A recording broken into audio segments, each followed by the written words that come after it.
Yang berani sponsorin bro. Pasti berbisa, enggak juga. Tapi ini bisa begini juga? Bisa, cuman dia memipihnya itu bukan ke pinggir, tapi ke bawah. Kalau king cobra kan ke pinggir, kalau ini bunyi bos ke bawah. Emang iya. Di beberapa daerah ini tuh disebut ular banteng, karena ketika dia defense atau melakukan pertahanan, dia bisa mengeluarkan suara seperti suara kerbau. Kamera roll, action. Halo, Resis. Kali ini kita podcast bintang tamu sangat spesial banget. Tempatnya juga spesial, yaitu sahabat alam. Halo. Kita pegang ya. Oh, kulitnya gini. Ah, ini ular ganti. Saya bang, ganti kulit nih. Aman ya. Gue juga deg-degan bro.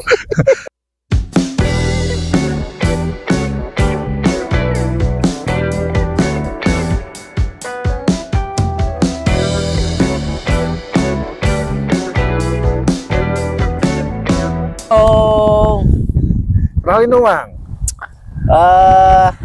Perkenalkan, kalau nama mah sebetulnya bang, saya tuh jarang diekspos bang. Jarang diekspos? Iya. Tapi belum ada yang tahu nama lo ya? Udah tahu sih sebetulnya. Oh, kalau belum tahu berarti di sini di channel pertama nih.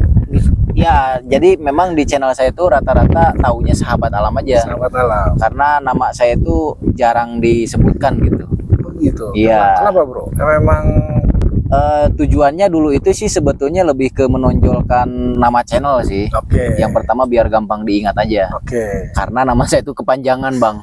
Nama panggilan lah. Nama panggilannya biasanya bisa Bang Maul. Bang Maul. Bisa Kang Raffi. Kang Raffi. Raffi siapa? Raffi Ahmad bukan?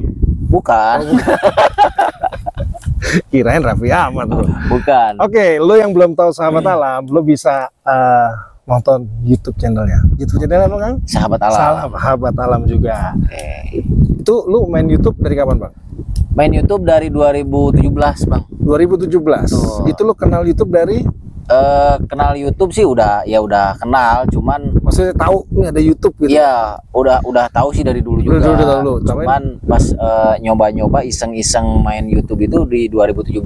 2017. Kita coba posting video dengan apa ya, bukan berekspektasi kita pengen penghasilan sih awalnya. Karena memang kita pengen ngisi aktivitas yang kosong aja. Karena aktivitas saya itu dari dulu ya, dari 2011 sampai kemarin terakhir corona itu ngajar. Ya. Lu guru bos? Betul. Ngajar di SMP SMA. SMP SMA guru loh bro. Jadi sekarang masih ngajar? Udah resign. Karena YouTube. Gara-gara YouTube. Betul. Gara-gara YouTube. Sadis ya bro. Gara-gara YouTube langsung resign ngajar. Itu murid-muridnya kecewa dong. Ya banyak yang nanya-nanya kenapa resign gitu ya, karena duitnya lebih gede. Gitu Pak. Jadi sebetulnya bukan itu sih. Bukan itu ya. Jadi karena memang tuntutan. Tapi itu nomor satunya itu ya. Sih.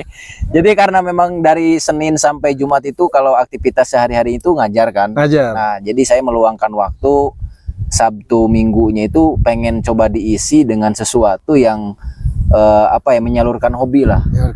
Kebetulan hobi saya itu memang main hewan, terutama lebih seringnya itu di reptil. Sebetulnya luas sih, hewan semuanya, serangga dan lain-lain itu sering saya koleksi dari kecil. Lu suka koleksi hewan? Betul, dari kecil bang. Dari kecil? Dari SD. Dari SD? Betul. Bahkan kalau di sekolah dulu itu kalau orang-orang bawa buku, bawa pulpen. Lu bawanya hewan? Saya ular di dalam tas. Ular? Iya, makanya sering diusir sama guru. Sering dipanggil gitu. Oh gitu. Jadi isinya bukan buku, bukan apa, tapi ular. Ular. Gitu. Dan yang lebih parahnya itu kalau kecil kan kita nggak tahu ya jenis-jenis ular berbisa dan nggak berbisa. Betul, lu belum tahu. Comot aja. Main comot aja. Padahal yang dicomot itu ular-ular bahaya bang. Sampai sempat kegigit juga. Cuman alhamdulillahnya nggak sampai mati.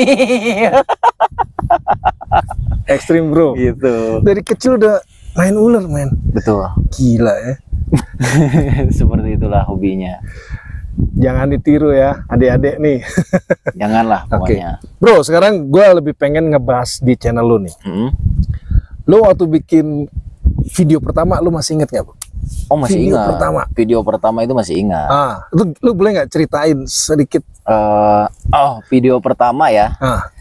Ini kebetulan ada langsung saksinya di belakang kameramen sahabat saya. Jadi berawal dari kita niat pengen bikin video yang memang udah ada konsepnya kan. Oke. Konsepnya itu kita memang ngebahas lebih ke hewan. Ke hewan. Nah, posisinya pada saat itu saya posisinya lagi ada di daerah Bandung lah. Lu masih jadi guru. Masih menjadi guru. Jadi Itu guru. saya menyempatkan pulang kerja lah ya. Betul, pulang kerja, libur Bang, libur. Oh, pas hari libur. Oke, Pas oke. tanggal merah. Tanggal merah. Pas tanggal merah ngontek lah ke teman saya.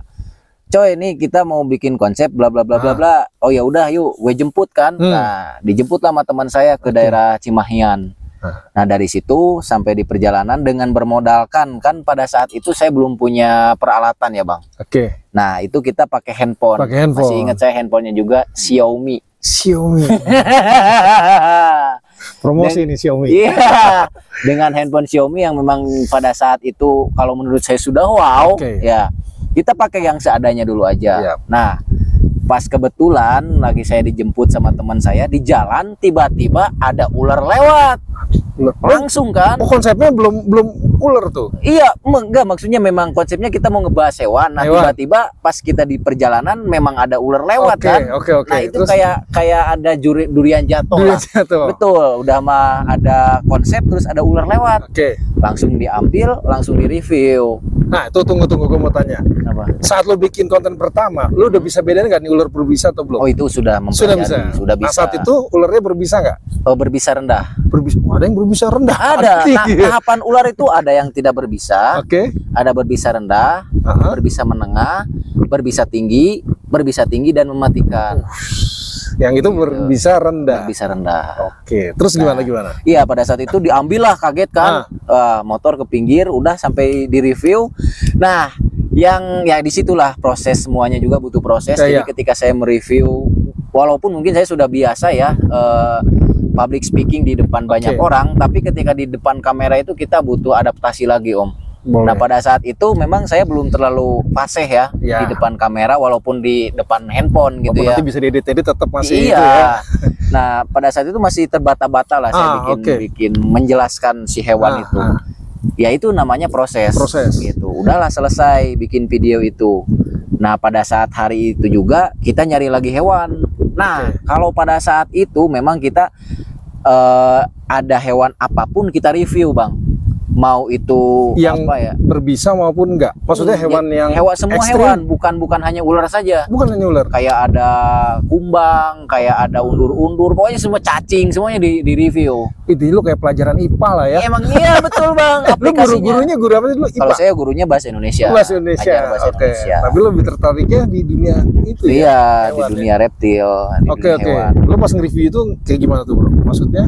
Menyampaikan bahwa jenis-jenis ular itu seperti ini dan ular edukasi ini lah ya. Edukasi intinya. Itu edukasi, belum yang ekstrim. Belum. Cium ular itu belum kepikiran situ ya. Belum kepikiran ke sana. Sebetulnya memang sudah ada sih, cuman mungkin belum terlalu diseriuskan lah. Belum diseriuskan gitu. Iya. Nah, yang gua mau tanya nih, Bro, saat lu bikin pertama kali, itu antusias penonton tuh gimana tuh video pertama? Oh, video pertama masih sepi, Bang. Masih sepi. Bahkan saya itu cenderung menyuruh murid-murid saya untuk nonton serius, Bang. Karena jumlah murid saya kan di sekolah sekitar ada 1000 lebih lah. Iya, 1000. Pada saat itu kan persyaratan harus 1000 subscriber sama 4000 jam tayang kan. Iya. Kalau berbicara masalah YouTube itu persyaratannya. Nah, pada saat itu lu suruh murid-murid, gimana caranya saya harus bisa ngejar 1000 subscriber. Udah, karena berhubung saya di sekolah, manfaatin nih, itulah. Bapak punya channel, kalau pengen nilai bagus, nanti subscribe dulu dong channel Bapak. Kayak gitu. Dapat nih ya? Langsung dapat 1000. Langsung enggak seminggu, Bang. Seminggu cuma dapat 1000 seminggu. Nanti kalau udah subscribe, nanti Bapak kasih nilai bagus. Padahal kan enggak ketahuan ya mau subscribe apa kagak gitu kan, kagak diliatin satu-satu. Cuman itu salah satu teknik saya gitu, pada saat itu. Tapi nggak boleh ditiru. Nah, disitulah saya mulai dapat 1000 subscriber, terus jam tayang belum terpenuhi, Bang. Oh, jam tayang. Karena 4000 jam tayang itu butuh views yang ratusan ribu lah kalau sekarang itu. Nah, terus gimana caranya kita dapat si 4.000 jam tayang itu? Kita mikir lagi, ya kita harus bikin konsep yang berbeda. Kita harus bikin video-video yang belum pernah orang lain buat. Tapi masih seputar hewan. Gimana cara menyajikan penyampaian hewan tapi dengan cara yang berbeda. Gitu. Nah, kemasannya adalah dengan cara sedikit dibumbui dengan hal-hal ekstrim. Nah, kebetulan lu masih ingat nggak di video keberapa lu mulai kayak gitu, Bos? Mulai agak ekstrim gitu dikemasnya. Berapa ya? Lupa ya? Video saya aja sekarang udah 1.000 lebih. 1.000 lebih ya. Nggak tahu, saya lupa lagi. Oke. Nah, pada saat itu video yang bikin naik 4.000 jam tayang itu saya masih ingat ngambil puluhan ular. Puluhan ular hijau yang saya ambil, saya taruh di tangan. Ada yang gigit muka, ada yang gigit kepala, ada yang gigit mata. Nah, disitulah menjelaskan bahwa ini tuh ular yang tidak berbisa, tidak akan mematikan loh ketika tergigit ular ini, karena masyarakat menganggap semua ular itu berbahaya. Apalagi jenis ular hijau, kadang-kadang orang itu menganggapnya sebagai ular yang bisa membunuh lah intinya. Nah, disitulah makanya saya sampaikan bahwa tidak semua ular hijau itu berbahaya, hanya ada spesifikasi tertentu ular yang berbisa tinggi dan mematikan. Gitu. Itu sih sebetulnya tujuannya. Karena orang lain menyampaikan kan belum ada, ini ular ini tidak berbisa, tapi kok mana efeknya? Kalau saya kan langsung dipraktekkan, Bang. Iya. Nah, kayak gitu. Nah, itu gua tanya, Bro. Lu tuh ngambil dapat ular banyak, itu lu ngumpulin satu-satu herping, Bang. Jadi kalau gini, kalau saya bikin konten, kalau lagi kan saya ngajar kebetulan di Pondok Aren ya, di Tangerang Selatan. Hutan kan nggak ada di sana ya, karena udah padat. Saya lari ke daerah Cibinong, bukan Cibinong Bogor lah. Bogor. Di sana kan masih ada hutan-hutan kecil. Saya berangkat pulang ngajar kan jam 4 sore. Nah, istirahat dulu. Biasanya saya berangkat jam 8 malam. Nah, di situ kita bikin konten herping malam, nyari hewan. Nah, nyari hewan itu kita bisa sampai subuh, Bang. Ngumpulin ular. Paginya lu kerja lagi. Iya. Perjuangan ya. Perjuangan, Bang. Jangan salah. Jadi dibalik viewer yang gila banget ini perjuangannya, Bro. Lihat ya. Harus perjuangan lah intinya. Nah, terus? Jadi ngumpulin lah, dapat dalam satu malam itu dalam satu malam itu kita dapat puluhan ekor ular. Habis itu paginya kita review dah. Kita review dengan cara yang tadi saya ada yang ngegigit ke sini dijelasin. Nah, setelah itu upload lah. Boom, di situ meledak. Nah, itu dari situ langsung ya. Iya, dalam sehari itu bisa, kalau tidak salah sekarang viewsnya udah viewernya juta lah pokoknya. Di situ langsung naik. Nah, cuma saya belum puas. Walaupun jam tayang sudah tercapai, saya belum puas. Dan pada saat itu memang saya belum menghiraukan finansialnya berapa sih gitu. Enggak, saya belum mulai ke sana. Hanya bahkan ngeditnya pun memang saya tidak menghiraukan lagu-lagu copyright dan lain sebagainya, enggak. Jadi saya asal jeplak aja lagu yang paling enak didengerin, udah pakai. Padahal itu kan resikonya copyright. Iya, copyright ya di YouTube ya. Jadi nggak memperhitungkan itu. Nah, setelah itu saya pengen nyoba yang baru lagi, Bang. Pengen nyoba yang lebih ekstrim lagi. Lu banyak ular itu. Betul. Lu coba apa tuh? Saya coba digigit sama puluhan lintah. Puluhan lintah. Dari ular ke lintah. Itu kan orang-orang. Lu ngumpulin juga? Itu saya nyari di daerah Depok ada peternak lintah. Peternak lintah. Ada ternak ya? Ada karena memang sebetulnya lintah itu kalau yang kita ketahui ada yang memang steril, Bang. Kenapa? Karena dia untuk terapi. Beda. Gue pernah lihat tuh. Jadi sebetulnya lintah itu ada beberapa jenis. Ya kalau yang di alam mungkin mereka memang banyak bakterinya. Tapi kalau misalnya yang diternakan gitu ya, itu beda lagi. Karena kan mereka disimpannya di tempat tertentu. Kasih makannya juga beda kali ya? Sama aja sih sebetulnya, ikan, hidup. Gitu ya. Nah, belilah saya di sana lintah bisa berapa ya? 30 ekor. Lintah tapi dengan size yang segede-gede telunjuk lah. Gede-gede banget itu, sorry. Nah, habis itu langsung kan pas saya lihat di Indonesia khususnya ya, belum ada tuh yang ngebahas lintah dan ngetes gigitan lintah. Kan udah terapi-terapi gitu? terapi kan hanya beberapa ekor dan di titik tertentu. Kalau saya random, biarin Lu dia asal nyedot gitu? di mana aja. Oke, terus lu gimana? Nggak, Ya. lu bisa kepikiran lintah gimana tuh, bro? Kepikiran lintah karena Nggak ular aja gitu lagi? ya itu tadi kita nyari yang beda di video, kok kayaknya belum ada gitu orang yang ngebahas ini gitu. Hewan ini belum ada dibahas gitu, dibuktiin gitu. Oke. Ya udah, kita buktiin, kita bawa si 30 ekor lintah itu, masukin ke akuarium, tangan kita simpen di sini, sek. Nah, ini bekasnya masih ada, Bang. Masih ada, bro? Bekas-bekasnya masih ada. Nggak hilang nih, bos? Biasanya bekas lintah ini nih, lihat ada segitiga kayak gini. Ini lintah apa ular? Lintah. Oh, lintah tuh segitiga. Segitiga kayak Mercedes. Oh, gitu. sponsor lagi masuk Mercedes. Lu siapa tahu Mercedes mau sponsor. Jadi gitu. Oke. Jadi si lintah itu gigit tangan saya semuanya. Ini bahkan saya tuh sampai mau pingsan sih sebetulnya. Bahaya Karena tuh lo, bro. Memang karena pendarahan tidak berhenti-berhenti. Ternyata memang ya edukasinya sebetulnya saya ingin menyampaikan cara menangani gigitan lintah itu seperti ini loh. Tapi ternyata karena jumlahnya banyak. Sehingga darah saya itu kemana-mana, Bang. Berhenti-berhentinya kita ngetes dari sore jam 4. Berhenti keluar darahnya itu kurang lebih subuh deh kayaknya. Subuh itu juga pakai apa? Pakai Pepsodent. Pepsodent Masuk lagi sponsor. Kita olesin ke bagian-bagian yang tergigit, udah si darah itu nggak mengalir. Tapi gini loh, bro, sebelum lo melakukan lintah, lo konsultasi dulu nggak sama yang pakar lah? Enggak. Atau ya lo cari sendiri. Ternyata kenapa si lintah itu darahnya bisa terus ngocor karena dia mempunyai zat hirudin. Zat hirudin itu ternyata yang bisa mengencerkan darah kita. Makanya kenapa dipakai terapi? Karena lintah itu punya zat hirudin. Bagus juga. Cuma kalau dengan jumlah yang banyak nggak boleh juga ya. Gitu. Ya. Kalau saya kan justru jumlahnya banyak dan random. Ada yang diurat di sini. Itu tahun berapa, bro? Masih inget nggak? 23 tahun 2018. Anjir, masih ada bekasnya, man? Masih ada. Gila ya. Nah gitu. Belum puas sama itu, sama lintah, ngetes lagi gigitan buaya. Anjir. Buaya. Nah, lu kok sampai kepikiran itu gimana, men? Ya karena di Indonesia belum ada yang berani, Bang. Lu konsultasi dulu nggak? Enggak. Ah, serius? Serius. Terus gimana ceritain lu? Nggak, lu maksudnya lu lagi tidur kebayangin buaya atau karena mohon maaf nih, lu dikatain lu buaya darat tuh. Awal dari itu enggak? Enggak, Bang. Enggak, karena memang ya itu tadi. Kadang di komentar juga kan itu makanya challenge gitu ya.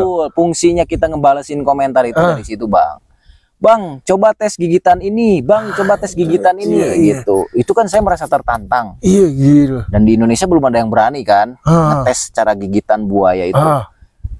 Kebetulan saya itu nyari-nyari, adalah salah satu ke kebun binatang. Bukan, teman saya yang piara buaya dan buayanya ini buaya terganas serta tertajam serta terbanyak taringnya karena buaya itu kan ada beberapa jenis. Ada buaya porosus, ada buaya nopaiguina yang dari Papua, ada buaya-buaya sinyulong dan lain sebagainya lah. Nah, yang saya tes itu buaya nopaiguina yang memang taringnya itu atau giginya itu paling banyak.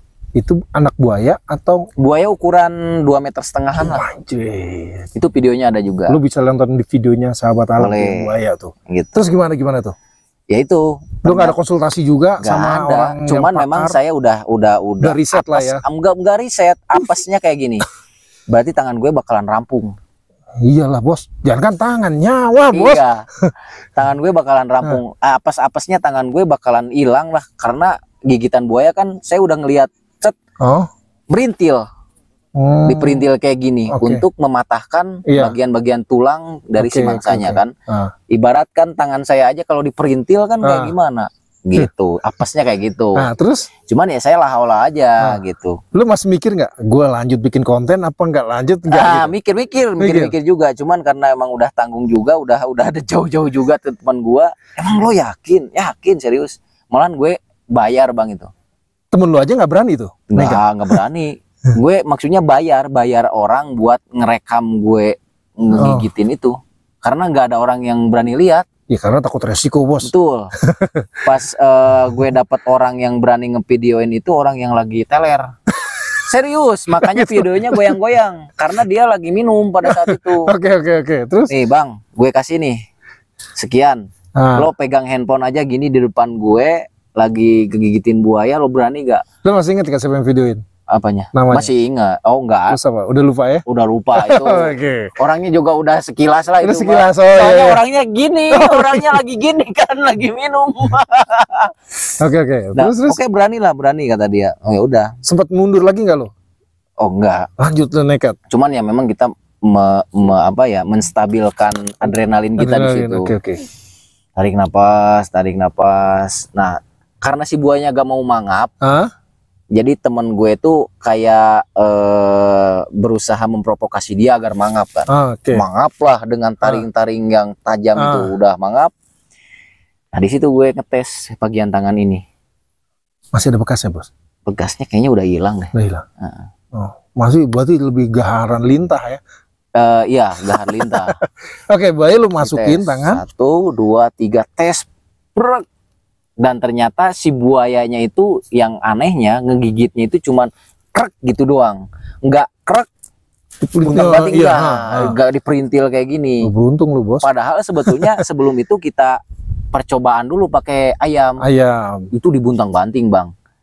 Nah pas tangan saya entah kenapa cuman digini doang, trek, cuman itu yang masih saya rasakan sampai saat ini, si taringnya itu ngena tulang saya, kayak gitu, tulang tangan saya, set gitu udah, ini semuanya bolong, bleber, berdarah dong tuh. Itu yang ngemerahin langsung buang. Mang, gimana itu tangan, wah panik kan semuanya, udah nggak apa-apa, tenang aja, gue mah udah. Itu dilepas gigitannya. Dan rasa sakit udah biasa aja. Gitu. Udah dilepas gigitan buaya. Udah dilepas. Jadi nggak ditelan kayak gimana gitu nggak. Nah di situ itu ngetes gigitan buaya. Gitu. Terus? Ya gitu. Terus dan selanjutnya lu coba terus mengetes semua gigitan hewan yang berbahaya. Udah semuanya dijajal. Nanti nonton di YouTube lu ya. Di YouTube lah biar. Nah sekarang mungkin nih pemirsa di rumah nih ya. Pengen tahu nih bro, kenapa kita bukan di sini ya? Karena kan ini di open aja bro, lu mesti open. Jujur bro, sebenarnya lo ada pegangan nggak sih bro?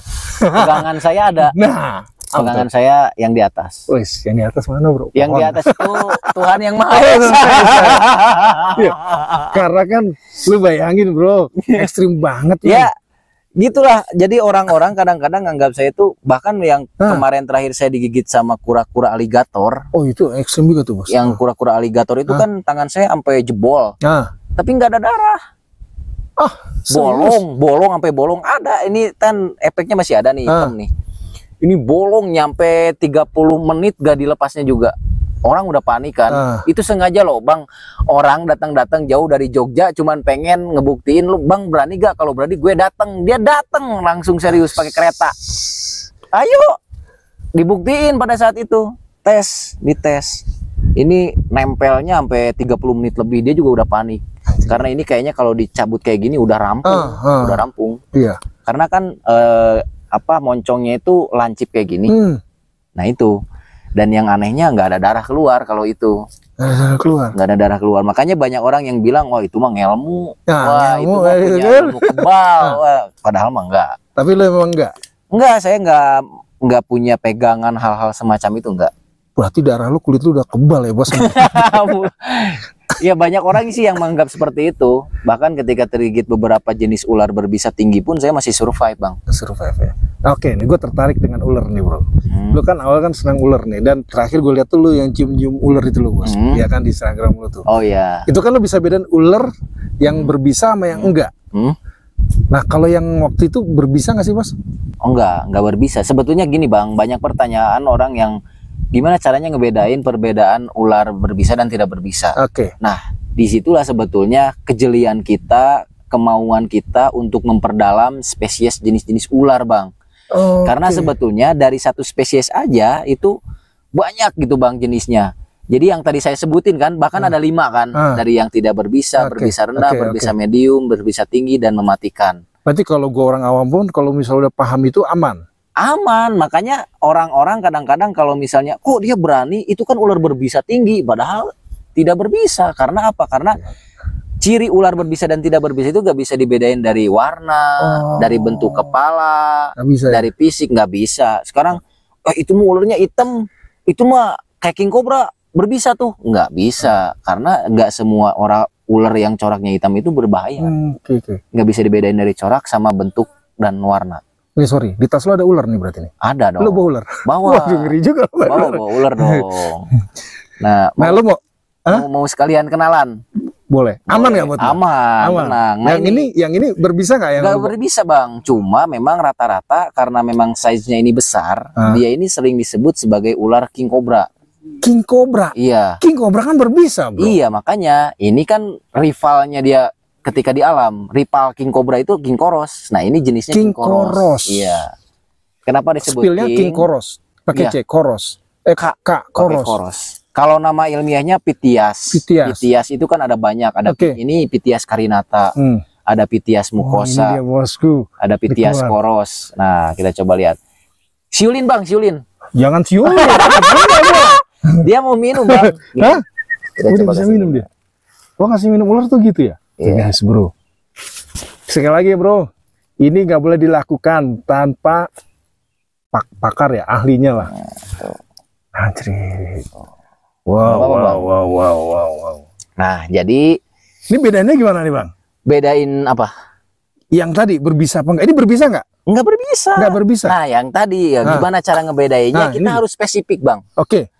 Mulai melihat dari bentuk kepala, mulai melihat dari ukuran dan warna, kita harus spesifik sendiri melihatnya. Jadi nggak bisa, oh ini mah kok hitam kayak ular kobra kan? Pasti berbisa, enggak juga. Tapi ini bisa begini juga? Bisa, cuman dia memipihnya itu bukan ke pinggir, tapi ke bawah. Kalau king cobra kan ke pinggir, kalau ini bunyi bos ke bawah. Emang iya. Di beberapa daerah ini tuh disebut ular banteng, karena ketika dia defense atau melakukan pertahanan, dia bisa mengeluarkan suara seperti suara kerbau. Suara kerbau? Iya, kayak gitu. Kenceng juga dong. Iya. Gila bos, ini mendesis loh bos. Mendesis. Apa mendesis ya? Istilah kasar apa sih? Mendesis ya. Mendesis bener kan? Mendesah. Apa mendesah? Sahabat alam nih gila. Gitu. Ini gue megang aman nih bos. Aman, coba pegang. Aman, kita pegang ya. Oh kulitnya gini. Ini ular ganti saya bang, ganti kulit nih. Aman ya. Gue juga deg-degan bro. Ini seumur-umur gue bikin podcast begini bro. Podcast anti mainstream ya. Mainstream bro. Masih di open aja nih bro, kayak gini bro. Aduh. Tuh. Ini aman bang? Aman. Bang kepala. Enggak apa-apa. Coba kita pegang ya bro. Kalau gue berani pegang, lu subscribe channel gue bro. Ya sama kayak sahabat alam. Harus dong. 1 juta nih. Oh iya. Dengar suaranya guys. Lu denger suaranya nggak? Mendesis itu. Nah gitu. Jadi ular itu. Coba kalau dari kepalanya gimana sih bang bedainnya? Kepalanya yang nggak berbisa dan nggak itu nggak bisa secara itu. Nggak bisa dibedain dari bentuk sih. Nggak bisa dibentuk. Harus detail aja, detail. Oh jadi lu kalau ngeliat ular lu liatin gitu. Udah biasa mah. Tahu ya. Ular gak berbisa. Ini mah ular tidak berbisa gitu. Oh. Itu udah biasa. Oke bro, lu lihat dong di ularnya nih. Sama ular. Karena udah keseringan lah bang. Udah biasa. Jadi spesies-spesies ular kita udah tahu. Oke. Anjir itu yang ngeri banget. Kalau gue pegang bisa bang? Bisa. Iya gue ngeri nih. Udah jalan bos. Dia matok nggak nih bang? Enggak. Yakin deh? Gue berani lu men. Dia mau jalan bro. Dia mau jalan. Dia emang gak ada kakinya ya? Nggak ada lah. Berani men.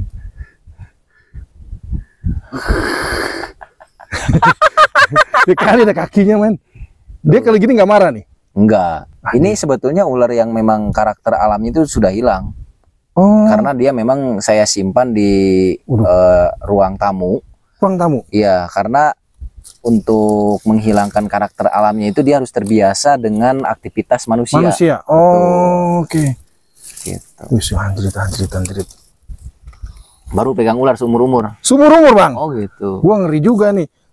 Enggak aman. Aman ya? Aman. Sekali lagi bro, jangan ditiru ya. Kalau nggak ada pawang atau ahlinya. Betul. Kalau belum paham jenis-jenis ular berbisa dan tidak berbisa, jangan main comot ular gitu aja. Ya comot, mendingan menghindari ya. Iya. Keren. Oke bang, sekarang gini nih. kira-kira lu mau bikin konten apa lagi yang kira-kira pengen gue tuh pengen bikin begini gitu loh. Tapi belum kesampaian. Kalau saya sih masih banyak PR-nya itu di hewan-hewan laut, Bang. Hewan laut kan ikan paus lagi ntar lu lah. Ya bisa jadi. Itu kan saya kebanyakan hewan-hewan laut kayak bulu babi, terus kayak apalagi kayak ulat api, ulat laut itu belum pernah saya tes kan.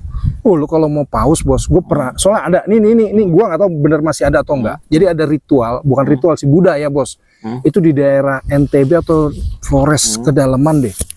Itu dia anak kecil tapi sih memang dia nombak bos. Itu pernah denger nggak? Iya pernah. Itu memang susah tuh. Mungkin lu bisa ikut ke sana kali bos. Bisa juga. Kalau ada yang berani sponsorin bro. Itu kayak seru tuh. Lu mesti ke sana tuh men. Bisa ya. Oke nih kita masukin dulu deh. PR saya itu sebetulnya sekarang tuh di hewan-hewan laut karena hewan darat sekarang kayaknya udah pernah saya bahas semua sih Bang. Oke. Dari mulai serangga, ulat-ulat beracun juga spesiesnya sudah hampir semua saya bahas sih. Lu bahas. Ulat beracun, bukan saya bahas saja, saya tes. Tes. Nggak, hewan laut yang pengen dalam waktu dekat ini apa bos? Barangkali ada sponsor nih. Tonfish.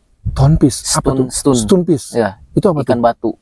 Ikan batu. Ikan paling beracun. Bukan yang gelembung begitu tuh? Bukan, itu beda beda lagi. Suaranya bos. itu. Gue pikir suara ularnya. Gue udah takut karena dimasukin. Iya. Apa itu jenis ikan batu? Iya, ikan beracun lah. Ikan beracun. Itu adanya di laut-laut. Itu nggak maksud gue di Indonesia. Ada di Indonesia, di perairan laut Indonesia juga ada. Nah, kalau yang hewan-hewan laut yang pernah saya tes itu paling lionfish. Lionfish sudah tahu. Piranha lu pernah coba belum? Udah. Anjir, piranha ada di video lu? Ada. Anjir, piranha udah pernah juga. Udah. Ikan batu yang belum pernah lu coba. Lu pengen coba itu ikan batu itu? Sensasinya kayak gimana? Sensasinya. Berarti kalau ada yang berani ngasih sponsor, boleh.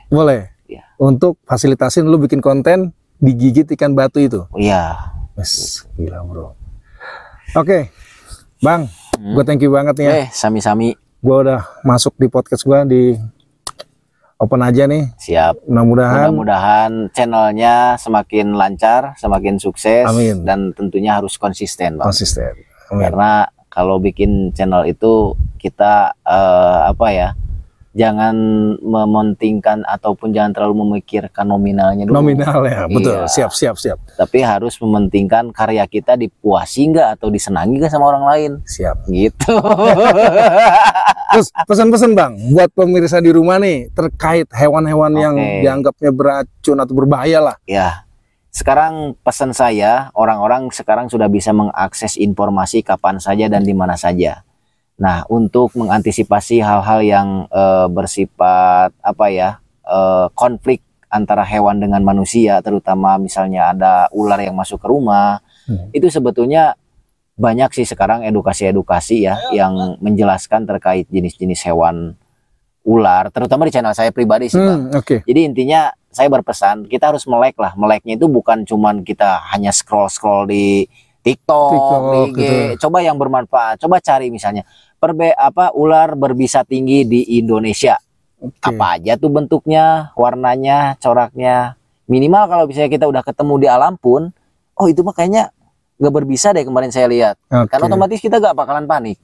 Intinya jangan panik tuh ya. Intinya jangan panik. Nah kayak gitu. Jadi sebetulnya lebih ke kitanya sendiri yang harus melek informasi sih. Karena apa? Karena saya juga dulu prosesnya sama belajar Bang. Belajar ya? Sama belajar. Ya. Karena nggak ada yang ngajarin Bang. Ilmu reptil itu nggak ada yang ngajarin. Ya? Iya serius. Oke. Gitu. Dan pesan terakhir juga, apalagi kan sekarang itu nggak di kampung, nggak di kota ya. Banyak ular yang masuk ke rumah. Iya betul. Sekarang sebetulnya sudah banyak damkar, sudah banyak komunitas reptil. Itu bisa dihubungi untuk membantu ketika ada konflik antara ular dengan manusia yang masuk ya. Gitu. Oke, intinya kalian harus banyak belajar, baca, cari informasi terkait hewan-hewan yang berbahaya. Dan itu sudah disediakan dan disajikan dengan lengkap di channel Sahabat Alam. Sahabat Alam, jangan lupa nonton channel Sahabat Alam. Oke Bang, thank you banget. Sampai di sini dulu. Mungkin next kita ngebolang bareng. Bolang bareng, gue ngebolang bareng. Gue tadi udah pegang ular dan siapa tahu kita ikutin lagi konten berikutnya yang tadi ikan batu. Oke, Oke, thank you banget. Yuk. Sampai sini open nggak? Open aja kali.